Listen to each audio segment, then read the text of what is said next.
دل کی بیماری کا اگر مقابلہ کریں ڈپریشن کی بیماری کے ساتھ تو اس کے اوپر ایک بہت بڑی زبردست ریسرچ ہوئی ہے کہ انہوں نے 100 ایسے بندے تلاش کیے کہ جن کو ڈپریشن کی بیماری بھی ہو چکی تھی اور دل کا دورہ بھی پڑ چکا تھا.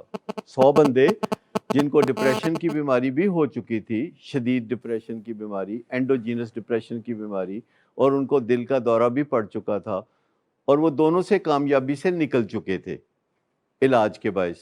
تو جب ان سے پوچھا گیا کہ اگر آپ کو دونوں میں سے ایک بھگتنا ہو تو کون سی بھگتیں گے، تو انہوں نے کہا دل کا دورہ. 91% نے کہا دل کا دورہ، 9% نے کہا ڈپریشن.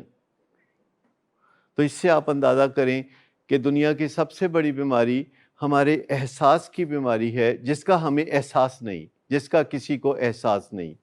اور ہم اپنے احساس کی بیماری کو چھپاتے بھی ہیں، ہم بتاتے بھی نہیں.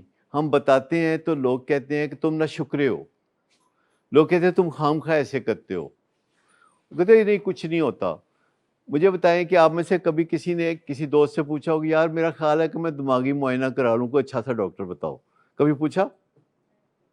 نہیں پوچھا. تو اس سے آپ اندازہ کر لیں کہ یہ جو احساس کی بیماری ہے اس کا ہمیں احساس بھی نہیں.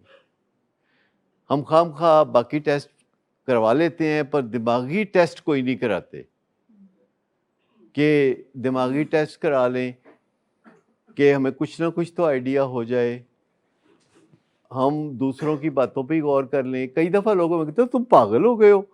تو اگرچہ ایکسپریشن بہت برا ہے لیکن اگر کوئی ہمیں کہتا ہے کہ تم پاگل ہو گئے ہو تو ہمیں پھر تھوڑا سا غور تو کرنا چاہیے.